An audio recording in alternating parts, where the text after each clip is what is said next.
오늘은 정확한 진단과 정확한 치료라는 제목으로 말씀을 나눌 텐데요.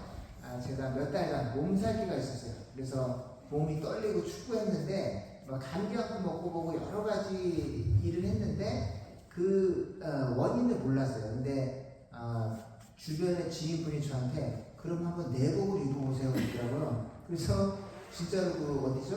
그 유니클로가 그 얘기도 되는 그 히트텍 한국말로 내복을 해서 딱 입고 났더니 그 추위가 싹 가셨어요. 그래서 알고 봤더니 나이 먹어서 체온이 떨어지면 젊을 때는 추워도 이렇게 조금만 움직이면 금방 체온이 올라가는데 좀 나이를 먹으면 체온이 템퍼러처가 금방 워밍이 안 돼요. 그래서 알고 봤더니 제 나이 때 되면 히트텍 내복을 다 입더라고요. 그래서 처음에는 저 왜 저렇게 나이 먹어서도 내복 입고 왜 저러는데 내복을 입으니까 그 몇 달 동안 있던 추위가 싹 가셨어요. 그래서 오늘 저처럼 문제를 딱 만났을 때 원인을 정확히 알아야 치료가 빨리 돼요. 근데 막 그걸 추측하고 막 이렇게 잘못하면 오래 가요, 그 문제가. 그래서 오늘 이 성경에서도 잘못된 이 관점을 가지고 계속 고생하는 사람이 한 명 나옵니다. 누굴까요? 바로 여러분이 많이 아는 기드온이에요. 사사기에 나온 기드온이라는 굉장히 유명한 리더가 있었어요. 근데 그때 당시에는 이스라엘 백성들이 미디안이라는 이방 나라, 지금으로 치면 어느 정도 될까요? 지금 어디야? 우크라이나하고 미국 정도, 미국이 아니라 러시아 정도의 사이즈 차이가 있었어요. 그래서 막 이 이스라엘을 괴롭히고 있는데 그 괴롭히는 과정 가운데 기드온이라는 사람에게 하나님의 사자가 나타났어요. 그래서 하나님의 사자가 딱 나타나니까 기드온이 세 가지 질문을 합니다. 세 가지 질문을 6장 13절 한번 넘겨볼까요? 뒤로 한번 넘겨보죠. 13절 한번 제가 읽어볼게요. 질문 세 가지가 뭐냐면 하나님이 함께 하셨으면 왜 이런 일이 일어났습니까? 두 번째는 하나님 애굽에서 올라오게 하셨다 모든 이적, 미라클을 왜 지금은 안 보여주십니까? 두 번째고, 세 번째는 하나님 왜 우리를 우리에게 이 고통을 허락하셨습니까? 그래서 첫 번째는 왜 하나님 우리와 함께 하시지 않습니까? 라는 질문을 했거든요. 그 세 개가 여러분들이 교회 다니면서 계속 마음속에 하나님 함께 하시는데 왜 나한테 이런 문제가 왜 생겨요? 교회 다니면 날 보호해줘야지. 이렇게 궁금증이 생겨요. 근데 이 부분이 사탄이 우리를 뒤흔드는 포인트이기도 하고, 교회를 안 다니는 친구들이 여러분에게 이렇게 질문할 수 있어요. 너는 또 교회 다니면 왜 그러냐? 삶이 왜 그래? 너 왜 이런 문제가 왜 생겨? 너 교회 다니면 안 생겨야지. 교회 다니면 왜 너네 집에 이런 문제가 생기고 너한테 이런 문제도 하나님 없는 거 아니야? 라는 이 질문이 평생 동안 우리를 쫓아다녀요. 근데 이 질문에 대한 우리가 정확한 답을 가지고 있어야 흔들리지 않고 그런 비슷한 문제를 만났을 때 우리가 해결할 수 있는데, 첫 번째 질문이 뭐냐면 하나님 이런 고통이 있는 걸 보니까 하나님 우리를 떠난 거 아니야? 하나님 함께 있으면 이런 고통이 없어야 되는데 나한테 이런 문제와 고통이 생긴 걸 보니까 하나님 저를 또 버리신 것 같아요. 하나님이 지금 내 기도를 안 들어주시는 것 같고 하나님이 저를 버리신 것 같아요. 이런 생각이 들 수가 있다는 거예요. 근데 하나님께서 고통을 다루시는 방식은 고통을 덮지도 않고 고통을 피해가게도 하지 않으시고, 우리에게 뭐라고 고통이 찾아올 때 어떻게 하라고 하냐면 고통을 껴안으라고 해서. 다시 말씀드릴게요. 우리가 세상이 우리에게 고통을 주잖아요. 원치 않은 딴 친구들은 경험하지 않는 고통이 막 우리에게 다가올 때 하나님께서 주시는 솔루션은 뭐냐면 피하라도 아니고 고통을 덮어버리라는 것도 아니고 고통이 오면 껴안으라는 거예요. 근데 대신 어떻게 된다고? 내가 같이 가게 돼요. 다시 말씀, 고통이 오면 피하지도 말고 진통제를 맞지도 말고 고통이 오면 고통을 껴안으라. 대신에 내가 고통 속에 함께 해줄게 라는 게 하나님의 솔루션이에요. 그래서 지금 지난번에 얘기했지만 도파미네이션이라는 책에 보면 오늘날 사람들이 왜 이렇게 계속 진통제에 중독되고 막 우울증에 걸리고 이런 가장 큰 원인이 뭐냐면 고통을 피하려고 너무 많이 일을 한다는 거예요. 삶이 가난해지고 이 비참해질까봐 그 비참함을 피하기 위해서 너무 많이 일하다 더 비참해져요. 그 일을 투머치하게 하면서 매달리는 와중에서 관계도 깨지고 건강도 해치고 그 다음에 찾아오는 게 불안이에요. 이렇게 일을 해서 내가 우리 가족들의 미래를 다 커버할 수 있을까? 이런 게 일을 하면 할수록 그런 불안이 더 커지는 거예요. 이렇게 많이 일을 했는데 그렇게 해도 이걸 못 막으면 어떡하지? 우리 가족이 더 가난해지면 어떡하지? 우리 가족을 내가 이렇게 서포트하지 못하면 어떡하지? 이런 불안이 어디에 맞냐면 가난한 나라는 없어요. 이 부자 나라, 서구 북미주에 있는 나라들에서 그 행복도가 가장 낮고 불안장애가 많고 우울증이 큰 이유가 뭐냐면 싸우면 싸울수록 불안하다는 거예요. 이거 뺏기면 어떡하지? 그리고 이걸 우리 가족들 내가 보호하지 못하면 어떡하지? 이런 불안이 일을 하면 할수록 그리고 더 많이 가지면 가질수록 이 커진다는 거예요. 그래서 그 도파미네이션 저자의 결론은 뭐냐면 우리가 오늘날 비참한 이유는 그 비참함을 피하려고 너무 많이 일하기 때문에 더 비참해지잖아요. 그래서 고통을 보면 고통을 있는 그대로 피하지 말고 마주하고 깨닫는 거예요. 여러분들 혹시 지난번에 얘기했지만 찬물 샤워 해보셨나요? 그러면 요즘 그 앤드류 후버만이라는 교수님이 뇌 신경 뇌과학자인데 아침에 강력하게 여러분들에게 레코멘드하는 게 있는데 찬물로 그냥 찬물이 아니라 얼음물 있죠. 얼음물 정도에 아주 차가운 물에 한 1, 2분 정도 욕조에 들어가서 목욕을 하는 어떻게 될까요? 그 사람 표현에 의하면 모든 피부가 비명을 지르는데 춥다고 따갑다고. 근데 한 1, 2분 지나면 그 고통이 점차 이 도파민을 쫙 올린대요. 그래서 이 고통 많은 세상이 스트레스 많은 세상에 적응하고 싸워나갈 준비를 시켜준대요. 그래서 그 도파민이 쭉 올라갔다가 그게 한두 시간까지 쭉 그 지속이 되고 건강한 도파민, 이게 막 무슨 게임을 해서 올라가는 도파민이 아니라 약을 먹어서 올라가는 도파민이 아니라 몸 자체에서 이 세상, 스트레스 많은 세상에 적응하기 위해서 몸에서 스스로 뿜어지는 도파민이에요. 근데 그거는 금방 사라지지도 않고 중독을 일으키지도 않고 세상의 스트레스를 견딜 수 있도록 우리 몸을 워밍시켜주는 거예요. 그렇게 해서 그게 한 1시간, 2시간 정도 갑니다. 한번 그렇게 쫙 도파민으로 건강하게 올리면 그 도파민 수치가 한두 시간 가서 그걸 오전에 집중력을 쫙 올려서 공부를 하든 뭐라든 몸이 건강한 이 활기 상태를 만들어준다는 거예요. 그래서 그렇게 하루를 살 수 있도록 건강한 도움을 준다는 거예요. 그래서 고통은 다 안 좋은 게 아니라 어떤 고통들은 우리를 생기 있게 만들어주고 삶을 활기 있게 만들어준다는 거예요. 그래서 고통은 안 좋은 거다, 피해야 된다, 페인킬러 먹고 뭐 덮어야 된다. 이건 현대 과학자들이나 그 제약회사에서 만드는 모토라는 거예요. 근데 원래는 우리 몸이 고통 속에서 살게끔 만들어져 있어요. 그래서 고통에 뛰어들어가 있을 때 우리 몸이 가장 살려고 발버둥치며 생기 있고 식욕도 나고 그리고 이 멘탈도 그 고통 속에서 서바이벌 하기 위해서 계속 가장 집중력이 올라가는 거예요.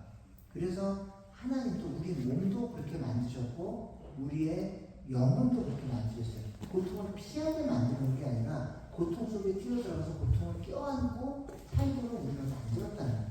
근데 이 기도원이 아까 얘기했듯이 고통이 있기 때문에 하나님이 떠나간 거 아니야? 라고 착각하면서 계속 하나님에 대한 원망이 생기는 거예요.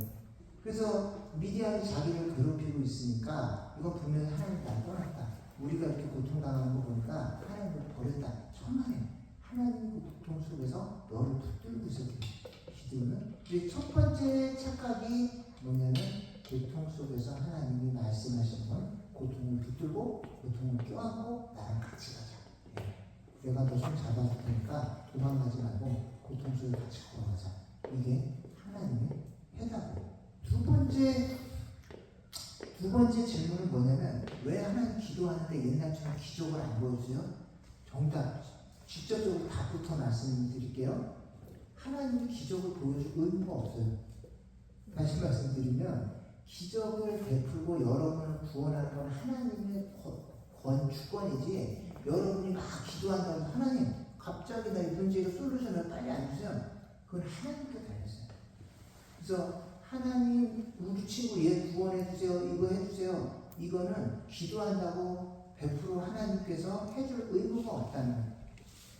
옛날에 어떤 그 교만한 목사님, 지난번에 했던 그 목사님은 하나님도 나한테 꼼짝 못해. 내가 이렇게 기도하면 하나님도 까불면 안 돼. 정말로 교만하고 말도 안 되게 불경스러운 그런 발언을 하시는 분들 봤는데, 그게 우리들 기도 많이 하면 하나님 100% 그게 옳든 그르든 내 말을 들어줄 것이다. 굉장히 불경스럽고 위험한 생각이에요. 그래서 간절한 마음가짐은 계속해요. 근데 우리가 간절하게 기도한다고 하나님께서 모든 기도를 다 응답해 주셔야 될 책임은 없다는 거예요. 세 번째 질문은 뭐냐? 하나님께서 왜 이런 고통과 재앙을 우리에게 허락하셨는가? 그 질문 이면에는 난 잘못한 게 없는데 하나님 왜 이런 벌을 주세요? 이런 의도가 있는데, 그거는 뭐냐면 기도는 주변은 전부 다 기도원이 살던 시대 주변 사람들이 다 우상을 섬겼어요. 막 바알 신앙도 하고 아세라 신도 섬기고 했는데, 기도원은 자기는 하나님께 기도하고 있었기 때문에 나는 하나님 주 없잖아요. 나는 괜찮잖아요. 너 침묵하고 있었잖아. 하나님 그걸 물어보시는 거예요. 여러분들이 주변에 모든 애들 못된 짓 하잖아요. 가끔씩 학교에 가면 못된 친구도 있어요. 있죠. 근데 그 친구들 잡혀서 경찰서 갈 수도 있고 교장 선생님께 불려갈 수도 있어요. 근데 그때 우리 친구들도 같이 딸려 들어갈 수 있어요. 딸려 잡혀가서 경찰서에 갈 수도 있고 교장실에 불려갈 수도 있고. 근데 너도 걔네들 중에 하나지? 그럴 때 저는 아닌데요? 말할 수 있어요. 그런 생각 들죠. 근데 여러분들도 같은 원어브댐으로 취급받을 수가 있어요. 왜? 여러분 침묵하고 있었기 때문에. 그 친구들이 누구를 불링하고, 그 친구들이 누구를 선생님을 속이고, 그 친구들이 못된 짓을 할 때 가만히 있었다? 여러분도 원어브댐이에요. 야 이거 잘못했어, 난 안 할래, 이거 하지 마, 이런 얘기 하지 않고 잠잠히 그 친구들 속에 섞여 들어가서 살고 있으니까 여러분들도 그 죄를 책임을 면할 수가 없어요. 이게 하나님이 보시는 관점이에요. 여러분들 학교에서 못된 친구들 만날 때 그 친구들과 어울린다, 아무것도 안 했으면 그 친구 옆에만 있으면 같은 친구예요. 그 친구들이 누굴 놀리고 못된 짓을 하고 엉뚱한 일을 하고 있을 때 저는 아무것도 안 가만히 있었는데 가만히 있었던 죄가 있어요. 그런 일을 할 때 침묵하고 그냥 말리지 않고, 그리고 그 친구를 어려운 힘든 친구들을 커버해 주지 않고 그거에 대한 너의 의견을 얘기하지 않고 가만히 있었던 것도 죄를 취급합니다. 그게 여러분의 책임입니다. 그 첫 번째는 그런 친구들과 아예 어울리지 않는다. 만약에 어울리게 됐으면 여러분들 의견을 분명히, 난 이거 I don't like that, this is wrong, 이거는 잘못된 거야, 나 이거 좋아하지 않아 라고, 그리고 이거는 이 친구들한테 이렇게 행하는 거는 안 되는 거야 라고 여러분들의 의견을 정확하게 얘기하지 않으면 여러분들도 똑같은 문제가 되는, 똑같은 책임을 져요. 성경이 그래요. 이 기드온이 그랬어요. 기드온이 하나님이 딱 오셨는데, 하나님 나는 잘못한 거 하나도 없잖아요. 난 그냥 하나님 섬기고 여기서 이러고 있었는데 왜 나까지 미디안 사람들한테 왜 나까지 벌받아야 돼요? 하나님 너 침묵하고 있었잖아. 그걸 물어보시는 거예요. 기드온은 한편으로 있어요. 원인은 나한테 원인이 하나도 없고 죄도 하나도 없고, 저는 우리 집 가문들은 다 하나님만 섬기고 있었어요. 하나님 근데 왜 나까지 포함해서 미디안한테 왜 고난을 당해야 돼? 너 가만히 있었잖아. 너 아무 말도 안 하고 옆에 사람들 아세아나 섬기고 바알 섬기고 있을 때 너 침묵하고 있었잖아. 그건 너 잘못이야. 그래서 그 다음 질문이 네가 가서 이제 목소리를 내 라고 명령을 하시는 거야. 그러면 이제부터 내가 너 회복시켜줄게. 이게 하나님의 솔루션이에요. 그래서 여러분들은 세 가지 질문이죠. 첫 번째, 고통을 피해야 하나님이 도와준다. 하나님이 요구하시는 고통을 껴안는, 힘든 일 껴안아야 돼. 공부하는 거 힘들어요. 그리고 글 쓰는 거 힘들어요. 정직하게 사는 거 힘들어요. 껴안아요. 그거에 대한 대가를 치르고, 사람들이 니는 바보냐? 왜 이렇게 솔직하게 이렇게 다 하고 손해보고 살라고? 그럴 때 오케이 나 손해볼 거야 라고 그 대가를 치르고 껴안으라는 거예요. 그러면 내가 너와 함께 해줄게. 이게 솔루션이고 고통을 피해. 내가 이리 와 지름길 알려줄게. 이리 와 내가 여기 고통 안 당하고 이렇게 가는 길 알려줄게. 그건 하나님이에요. 그거는 사단의 속성이에요. 어떤 하나님의 성령 어디를 뒤져봐도 여러분들이 고통을 만날 때 지름길로 피해가는 성경 구절이 없어요. 고통을 오면 정확하게 바라보고 껴안아요. 정직하게. 그게 하나님의 솔루션이고, 두 번째는 무조건 막무가내로 기도한다고 하나님 다 들어줄 의무가 없다. 세 번째는 죄악 가운데 침묵하고 있지 말라. 이게 이 세 가지 여러분들의 질문에 대한 하나님의 답변이고, 자 그럼 이제 어떻게 하라는 겁니까? 치료는 어떻게 합니까? 제가 어떻게 세상과 그런 불의하고 그때가 당시 보면 미디안이 한 그 전쟁하러 나중에 갔다 보면 13만이고 이스라엘 사람은 3만이에요. 한 4배 차이가 나요. 4배 차이가 나니까 이거 어떻게 싸우나. 근데 하나님 그것도 많다는 거예요. 4배 차이가 안 되고 나중에 인원 더 줄여서 300명만 데리고 가. 이 전쟁하러 13만 명 싸우러 가는데 니네 부하들 다 보내고 300명만 데리고 가. 그럼 몇 배 차이? 450배 정도 차이가 나요. 그럼 아예 전쟁을 해볼 수가 없는 거예요. 아까 이렇게 정직하게 살려고 하면 여러분들 힘으로는 살 수가 없는 거예요. 딱 가면 왕따 당해요. 불링 당해요. 그리고 직장 가면 손해봐요. 그리고 학교에서 정확한 점수를 못 얻을 수도 있어요. 좋은 회사에 취직을 못할 수도 있어요. 심지어 대학에 떨어질 수도 있어요. 이 모든 리스크를 혼자 힘으로는 할 수가 없다는 거예요.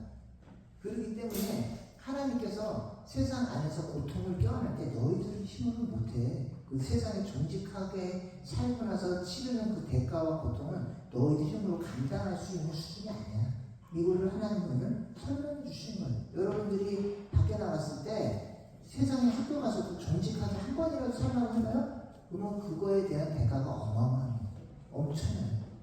그래서 그거를 여러분들 힘으로는 감당을 할 수가 없어요. 근데 오늘 하나님께서 기도원에게 얘기하는데 너 가서 미디안 사람하고 싸워. 근데 뭘로 싸우라고 그러냐면 여기 뭐라고 한가 넘겼어요. 미디안하고 싸우는데 자 제가 읽어볼게요. 여호와께서 그를 향하여 이르시되 너는 가서 너의 힘 이렇게 되는데 히브리어 원문에 보면 이 안에 있는 네가 원래 가지고 있는 이 힘으로 싸우라는 거예요. 근데 기도는 저는 우리 집안은 우리 이스라엘 족속 중에서 가장 작고 저는 우리 집안 중에서도 가장 힘이 없고 능력이 없고 작아요. 근데 하나님 뭐라고 그러냐면 그런 기도한테 이미 네 안에 갖고 있는 그 힘으로 싸우래요. 그럼 내 갖고 있는 게 뭔데요? 이제 그거 뭐지? 뒤로 한 번만 넘길게요. 네, 그렇죠. 기도를 생각할 때 우리 집은 므낫세 지파는 이스라엘 전체 강 중에서도 가장 작고 우리 집안은 그 지파 중에서도 가장 작고 나는 그 집안 안에서 가장 힘없고 능력없고 작은 사람입니다. 그랬더니 하나님께서 뭐랄까 다시 반대로 한 번만 읽어주세요. 자, 네 안에 뭐가 있을까? 기도 안에 뭐가 있을까? 뭐가 있는 거야? 작고 능력 없고 머리도 안 좋은데 뭐가 있다는 거야? 뭐가 있는 거야? 뭘까? 뭐가 있을까? 이 하나 뭐가 있을까? 기도 안에 뭐가 있고 이미 네가 already have it. 네가 갖고 있는 파워. 어떤 파워로 싸우는 거야? 네 안에 무슨 파워가 있을까? 한번 생각해. 뭐가 있을까? 우리 집안이 전체적으로 작고 나도 작고 나는 우리 집안 중에서도 가장 작아. 힘도 없고 싸워본 적도 없고 심지어 머리도 안 좋아. 근데 이미 너 힘이 있잖아. 그걸로 싸워. 그게 뭘까? 그 파워. 뭘까? 무슨 파워로 싸워? 그게 오늘 여기 나와있는 해석의 힘입니다. 여러분이 이 뭐죠? 기도원이 갖고 있었던 가장 중요한 파워는 뭐였냐면 이 모든 문제가 하나님께로부터 왔다라는 이 관점이에요. 이게 사람이 만드는 스토리가 아니고 이게 우리가 군사력을 많이 못 만들어서 진 게 아니고 하나님께서 미디안 사람 데리고 왔고 하나님께서 미디안 사람 데려다 여기서 머물게 했고 하나님께 쫓아버릴 분도 하나님이십니다 라는 이 관점. 여러분들이 문제가 생겼을 때 제가 하는 어떤 지는 문제가 생기니까 어떤 일은 사람이 만든 것도 있어요. 이렇게 얘기하시는 분이 있더라고요. 어떤 문제는 하나님인 거고 어떤 거는 그냥 사람이 이거는 하나님이 아니라 사람이 만들어낸 문제도 있어요. 사람이 하는 일도 있더라고 이러더라고요. 근데 그 관점이 유용한 거예요. 그러면 어떤 문제는 하나님 못 고칠 문제도 있다는 뜻이에요. 그렇게 해석하기 시작하는. 그래서 작은 일부터 큰 일까지 모든 문제는 우연이 없어요.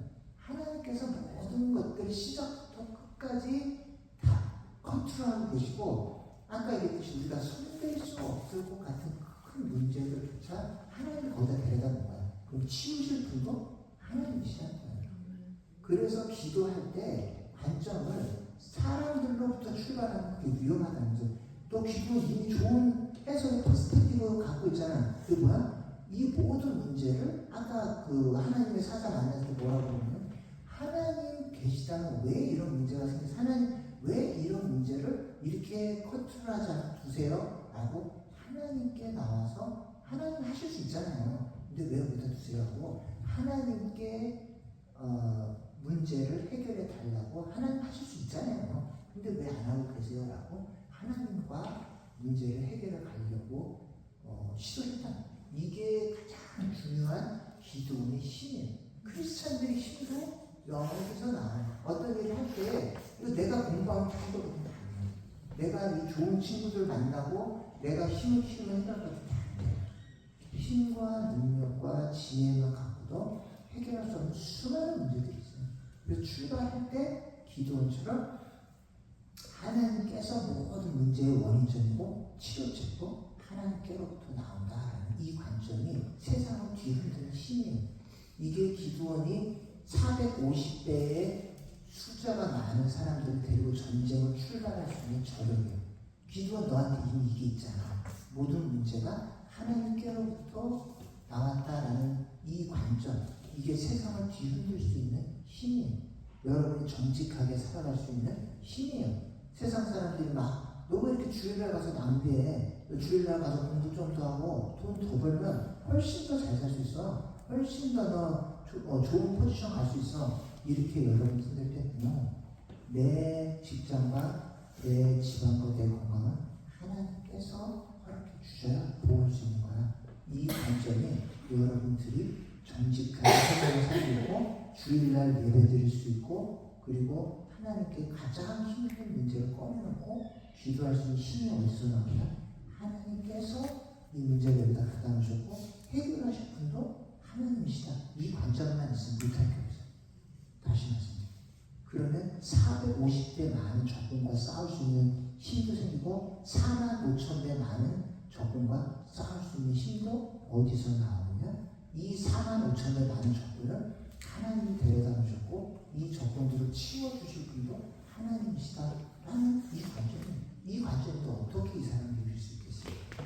세상에 어떤 문제가 찾아와도 이 문제가 사람이 만든 게 아니고 하나님이 하셨다라는 그 관점이 있으면 그 문제가 싸울 수 있는 힘이 생기고 그리고 그때부터 생기를 가지고 세상을 살아갈 수 있는 힘이 거기서 생기는 거예요. 그게 기도원에게 있었다. 그래서 이미 너 기도원 이거 갖고 있잖아. 이걸로 싸워. 그렇게 해요. 그러니까 기도원이 나한테 그런 힘이 있었나? 라고 생각을 하는 거예요. 그래서 근데 기도원만 이렇게 게 아니고 성경에 나오는 모든 탁월한 인물들이 다 문제를 만나면 하나님께 먼저 달려가세요. 이 아브라함도 이 소돔과 고모라 멸망시켜가는 그 여호와의 사자들을 붙들고 하나님이 선하신데 왜 의인을 악인과 멸망하세요? 이 문제 답변해 주세요. 그 10명 있으면 멸망시킬 겁니까? 40명 있으면 널 계속 물어봐서 정답을 얻을 때까지 내가 그 의인이 10명만 있어도 난 멸망 안 시켜. 그 대답을 받을 때까지 계속 물어봅니다. 그러니까 문제를 만날 때 하나님께 계속 가서 지금 하나님 이거 해결해 줄 수도 있잖아. 근데 왜 이렇게 기다려? 내가 해결해 줄게. 이 답을 받을 때까지 계속 기다려. 그러면 그 뒤에 그 사람을 움직일 때 아무도 막을 수 없어. 이미 하나님께 답을 받고 출발한 그 사람은 아무도 나올 수가 없어요. 그러니까 그 뒤에 성경의 많은 인물들이 그런 퍼스펙티브를 가지고서 상상할 수 없는 많은 일들. 아브라함이 믿음으로 자신을 바치기도 하고 막 그 수백 명 많은 사람들을 데려가서 전쟁에서 이기기도 하고 이런 일들을 한다는 거죠. 그래서 이런 회복의 출발은 그 힘만 가지고 있으면 안 돼요. 그 다음 걸 갖고 실행을 해야 돼요. 그걸 갖고 doing 이런 믿음을 갖고 있으면 그 다음에 하나님 뭐라고 하시면 회복 그 관점만 갖고 있으면 회복을 하는 게 아니라 그 다음에 그 믿음을 가지고 정직하게 행해가요. 대가를 그 각오를 하고 그 대가를 치는 자리에 나가요. 그래서 어떻게 하냐면 16절 하반부에 이스라엘을 미디안의 손에서 구원하라. 내가 너를 보낸 것이 아니냐. 그러니까 이제부터 실행을 하라는 거예요. 그래서 이 말씀을 듣고 이제 그때부터 막 아세라 목상을 부러뜨려 버리고 가서 미디안하고 전쟁도 벌이고 그때마다 두렵고 떨리죠. 그때마다 처음 하나님께 가서 매달렸던 것처럼 기도는 계속 가서 하나님 양털 실험 이거 물을 밤새 여기만 물이 적시고 밖에는 물이 안 적게 해주고 진짜 여기만 물이 젖어. 그리고 여기는 드라이하고 땅은 적게 해주고 그러니까 또 여기는 드라이하고 땅은 또 젖어. 그래서 계속 불안에 떨 때마다 하나님께서 이 대답 좀 주세요. 하나님 내가 잘 가고 있다는 이 사인 좀 주세요. 계속 물어봐요. 그러면서 하나님께 간절하게 계속해서 살아요. 그게 크리스찬의 삶이에요. 정직하게 살아가려고 하면 마음이 간절해져요. 왜냐하면 대가를 치러야 되니까. 어떤 리스크를 계속 안 해야 되니까. 근데 그 안전지대에 계속 머물러 있으면 기도할 필요가 없잖아요. 그러니까 사람이 몸은 편해지는데 생기가 사라져요. 하나님 앞에 간절한 마음이 사라지고 크리스찬으로서 생기가 사라져요. 활력이. 간절한 마음이 사라져요. 그렇기 때문에 여러분들이 안전지대에 머물 때 위험한 게 뭐냐면 생기 없이 살아가야 되는 고통이 있어요. 다시 말씀드리면 물리적으로 뭐가 결핍돼서 힘든 게 아니라 생기 없이 매일매일 살아가는 게 우리에게는 가장 큰 고통이에요. 크리스찬들에게 가장 힘든 문제는 뭐냐면 의미 없이 살아가는 거예요. 목적 없이 사명감 없이 하루하루 이 자리 보존하면서 살아가는 그것이 크리스찬들에게 가장 큰 고통입니다. 생기와 목적이 없이 살아가는 고통이 돈이 없는 고통보다 훨씬 큽니다. 근데 그게 생기 없이 살아가지 않도록 하나님은 안전지대에서 우리를 끄집어내세요. 그래서 한 번도 해보지 않으면 또 어떻게 대가를 치르고 여러 가지 내 안전한 그 삶의 스테이트가 흔들리는 그런 자리가 계속 들어져요. 근데 그때 아멘 하고 걸어가면 그때부터 삶의 생기가 다시 살아납니다. 그래서 여러분들 그 콘크리트 유토피아라는 그 영화, 한국 영화가 있어요. 거기 보면 거기에 그 큰 아파트 한 채 있는데 아파트 주변이 다 무너져. 그리고 그 아파트만 한 채 있는 거예요. 그 주변에 있는 사람들이 그 아파트에 가서 물도 없고 음식도 없고 하려고 사람들이 막 몰려와요. 근데 그 안에 있는 사람들이 어떻게 하냐면 이 방범 말하면서 경찰 같은 걸 조직해서 밖에서 들어오는 그 시민들 다 때려잡고 막 돌 던지고 해서 다 쫓아가요. 그리고 그 안에 있는 그 아파트 안에 있는 사람들, 남들을 도와준 사람도 찾아내요. 너 때문에 우리가 이런 손해보잖아. 그래서 일이라도 손해볼 만한 짓을 하는 사람들을 다 색출해내서 쫓아가요. 아파트 밖으로. 그래서 막 완전히 나중에 어떻게 그 안이 생지옥으로 변해요. 왜냐면 그 안에 사는 거 물리적으로는 안전한데 그 안에서 서로 손해보지 않으려면 어떻게 하냐고 그거를 계속 고민하다 보니까 남편도 우리 가정에 손해보는 짓을 해서 결국은 남편도 어떻게 쫓아가요. 엉뚱한 짓 하니까. 그래서 그런 서로 손해보지 않는 게 그 아파트의 가장 큰 철칙이 되니까 그 안에 있는 사람들끼리도 서로 손해 끼치나 안 끼치나 요거를 계속 따지다 보니까 그 안에가 지옥으로 가요. 그래서 나중에 거기는 주인공 여자가 쫓겨나요. 그 아파트에서 쫓겨나서 그 여자를 손해볼 짓을 해갖고 발각해서 쫓겨나요. 그래서 어디로 가냐면 지진이 나서 다 무너지고 위험한 것 같은 밖으로 쫓겨나는데 거기 가보니까 또 사람들이 살고 있어. 근데 거기 가서 자기가 자리를 깔고 딱 이렇게 그나마 좀 쉘터가 형성됐어요. 근데 거기 가서 누웠어. 누구 거기 있는 사람들한테 죄송한데 제가 여기 있어도 되나요? 사람이 사는데 허락을 받아야 되나요? 하는 거예요. 왜 허락을 물어보세요? 여기 있으라는 거예요. 그래서 거기 와서 그 여자가 진정한 이 안전지대가 어딘지를 발견해요. 진짜 안전지대는 몸이 필요한 게 아니라 그 안에서 사람들 간에 삶의 의미를 찾을 때 안전한 삶이 이어진다는 거예요. 그래서 여러분들도 오늘 이 여러 가지 긴 얘기를 했는데 우리 친구들은 머릿속에 돌리면 돌 수 있는데 첫 번째 중요한 한 가지만 잊어먹지 않고 가는 거예요. 여러분들이 문제를 만날 때 하나님께서 그 문제를 주셨고 하나님밖에 해결할 분은 없으세요. 그래서 그 마음을 가지고 하나님 앞에 간절히 살 때 여러분들의 모든 문제가 해결될 줄로 믿습니다. 그래서 그게 여러분들의 힘이에요. 이게 이 파워를 놓치지 마시고 남은 일생 살아가는 동안에 사람들 쫓아다니지 말고 그리고 내 아이디어를 지하지 말고 하나님께 빨리 가서 매달려서 그런 문제들을 해결하고 또 은혜 가운데 생기 가운데 살게 되시기를 예수님의 이름으로 축원드립니다.